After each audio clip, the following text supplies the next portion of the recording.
он изҳори сипос намудааст. Хабар медиҳад хадамоти матбуотии президент. Дар паёми худ раҳбари ҷумҳурии мардумии чин ба президенти Тоҷикистон барои фиристодани кӯмаки башардӯстона ки дар он маводҳои тиббиву кӯмаки аввалия, лавозимотҳои лозими ҷиҳати табобати беморон, маҳсулоти хӯрока ва дигар ҷиҳози рӯзгор қарор доштанд изҳори миннатдорӣ намудааст. ҷаноби президент мехостанд барои дастгирии шумо дар мубориза алайҳи коронавирус дар чин ва расонидани кӯмаки башардӯстонаатон изҳори сипос кунам, омадааст дар паёми раис ҷумҳури ҷумҳурии мардумии чин Си Ҷинпин изҳори итминон кардааст ки чин дар мубориза бо коронавирус муваффақ хоҳад шуд. Ҳамчунин илова намудааст ки вай ба рушди муносибатҳои чин ва Тоҷикистон диққати махсус медиҳад ва ҳамкориҳои ҳамаҷониба байни кишварҳоро барои беҳбудии некуаҳволии мардум ва шукуфоии ҳарду кишвар минбаъд низ таҳким ва густариш хоҳад дод. Ёдовар мешавем ки 10 феврали соли ҷорӣ парвози чартерии ҳавопаймои Сомон Эйр ба чин барои баргардонидани шаҳрвандони Тоҷикистон анҷом дода шуда буд. Дар худи ҳамон парвоз ҷониби чин аз ҳукумати ҷумҳурии Тоҷикистон дар шаҳри Вуҳан кӯмаки башардӯстона бо лавозимоти тиббӣ дастрас намуд.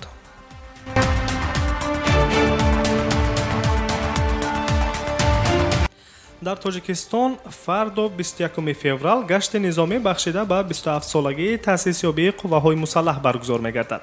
гашти низомӣ дар ҳудуди гвардияи миллии Тоҷикистон бо иштироки 8000 сарбозон ва афсарони ҷузу томҳои қувваҳои мусаллаҳ ва кормандони мақомоти ҳифзи ҳуқуқ дар нақша аст.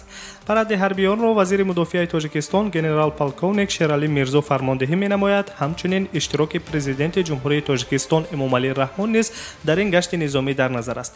тибқи иттилоот чорабиниҳои идона ба ифтихори солгарди навбатии таъсисёбии қувваҳои мусаллаҳи Тоҷикистон дар тамоми шаҳру минтақаҳои кишвар низ баргузор карда мешавад. дар боғҳои фарҳанги фароғатии шаҳри Душанбе бошад консертҳо бо иштироки гурӯҳҳои эҷодӣ дар назар аст. дар Тоҷикистон 23 феврали соли 1993 инҷониб ҳамчун рӯзи қувваҳои мусаллаҳи ҷумҳурии Тоҷикистон ҷашн гирифта мешавад. тибқи нақшаи ҳукумати Тоҷикистон паради бузурги ҳарбӣ бо иштироки тамоми ҷузу томҳои қувваҳои мусаллаҳ ва сохторҳои қудратии кишвар моҳи сентябри соли 2021 баргузор мегардад, вақте ки Тоҷикистон 30-солагии истиқлолияти давлатиро ҷашн мегирад.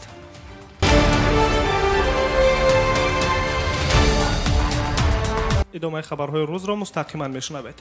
ду мусофири киштии Diamond Princess ки дар соҳили ҷопон дар карантин қарор дошт аз сирояти коронавирус фавтиданд. ҳар ду нафари фавтида аз ин беморӣ шаҳрвандони ҷопон гуфта мешаванд ки яке мард ва дигаре зани 80 сола будааст. дар маҷмӯъ дар киштии мазкур тақрибан 37 000 мусофир ва аъзои экипаж қарор доштанд ки 24 нафари онҳо шаҳрвандони Русия мебошанд. дар натиҷаи ташхисҳо табибон 621 нафар мусофирини ин киштиро ҳамчун сироятшуда аз коронавирус ба қайд гирифтанд. сафорати Русия дар ҷопон хабар додааст ки дар байни нафарони ҳалокшуда дар дохили киштии Diamond Princess аз коронавирус шаҳрвандони Русия нестанд. аммо аллакай ду шаҳрванди Русия, як зан бо ҳамроҳии шавҳараш ба коронавирус гирифтор шудаанд. ёдовар мешавем ки дар тӯли 14 рӯзи мусофирон ва ҳайати сарнишинону хидматрасонии киштии Diamond Princess бо мақсади пешгирӣ аз паҳншавии вирус дар бандари Йогакамаи ҷопон таҳти карантин қарор доштанд ва 19 феврал карантини онҳо ба анҷом расида ҳамаи мусофиронро ба беморхонаҳо интиқол доданд. тибқи охирин маълумоти Комиссияи миллии тандурустии чин шумораи фавтидагон дар ин кишвар аз коронавирус 2118 нафарро ташкил дода беш аз 161 нафар шифо ёфтанд. шумораи умумии шахсони сироят ёфта бошад ба 74,1 нафар расидааст.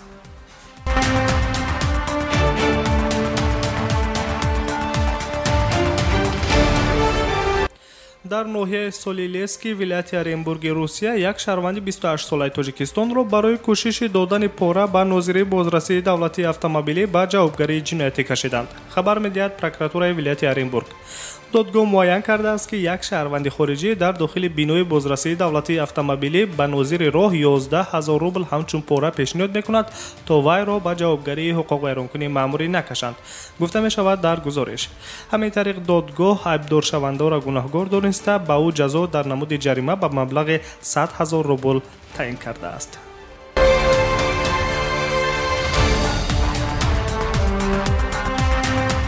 шаҳри таваллуди Тоҷикистон ва ҷаҳонро дар нашри навбатии барномаи иттилоотии хабар мустақиман мешунавед.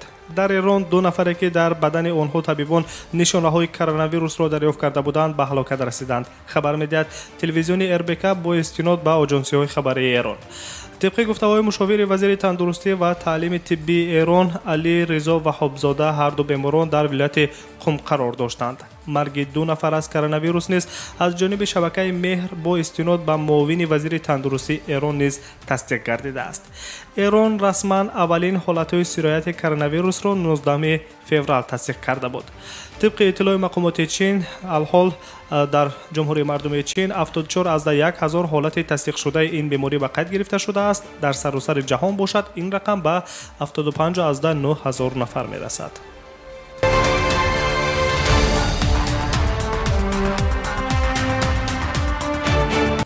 دادگاه سئول با سابق پرزیدنت کره جنوبی لی میون باک با اتهام فسادکاری 17 سال زندان را روا دید. سیاستمدار و سابق پرزیدنت 78 ساله کره جنوبی برای گرفتن پاره ابدار کرده شد. لی میون باک از سال 2008 تا سال 2013 پرزیدنت کره جنوبی بود. لی میون باک سومین پرزیدنت این کشور می باشد که به جوابگری جنایتی کشیده می شود. مفتشان سابق پرزیدنت را با آن ابدار کردند که لی میون باک در زمان پرزیدنت بودنش شرکت‌هایی داشت که به نام برادرش ثبت کرده بودند که در آنها قسم‌های احتیاطی نقلیات آماده کرده می شود. همچنین او را با استفاده از مقام نیز گناهکار کردند که بهر رشد تجارت خانوادگی از امکانیت‌های دسترسی خود همچون پرزیدنت استفاده کرده بود.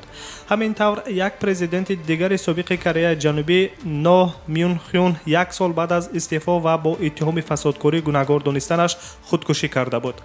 لی پاک کینخه پرزیدنت دیگر سابق کره جنوبی با اتهام رشوه‌خوری و سوء استفاده از مقام الحال در زندان است.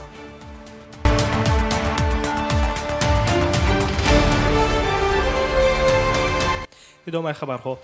مسئولان وزارت امور داخلی تاجیکستان گفتند که بعضی محبوسان سابق بار دیگر جنایت صادر نموده دوباره به زندان افتیدند.